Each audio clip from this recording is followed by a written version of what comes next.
كلما ازدادت حاجية الساكنة إلى حطب التدفئة الذي يصبح من الأولويات بالنسبة لهم. هذه الأسرة تتدفأ من برد الشتاء وتجتمع في هذا المكان لعلها تخفف عنها من وطأة البرد القارس. كاينة السمرة كثيرة، إلا ما كانتش العافية راه ما غاديش نقعدوا، ما غادي ناكلوا، ما غادي نديروا حتى حاجة، سوى إلا سخنت علينا الدار مزيان بالفرنو والعواد. منطقة أزرو التي تقع على ارتفاع 1800 متر وحيث المنطقة جبلية يصبح اللجوء إلى وسائل التدفئة أمرا لا محيد عنه مع انخفاض درجات الحرارة إلى ناقص 6 درجات تحت الصفر. مع ديك 6 الصباح الترمومتر ديال الطوموبيل كيعبر ناقص 6 درجات.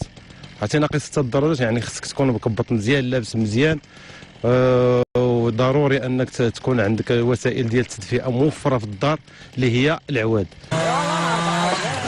اقتناء حطب التدفئة وأفرنة الغاز من طرف الساكنة يعرف إقبالا خلال فصل الشتاء، كما جعلت موجة الصقيع والبرد التي تعرفها بلادنا خلال هذه الأيام طلب الأسر يتزايد على استهلاك الحطب بصفة أكثر. شرينا 2 طن وتقاضوا، ولكن جا هذا البرد قاس حرا جينا نزيدوا طن اخر وكنشريو لارز. ايوا الفرن شعل بالليل وبالنهار. ايوا قاس البرد ديال هذا العام ماشي بحال كل عامات، هذا راه كان من التسعينات هذا البرد.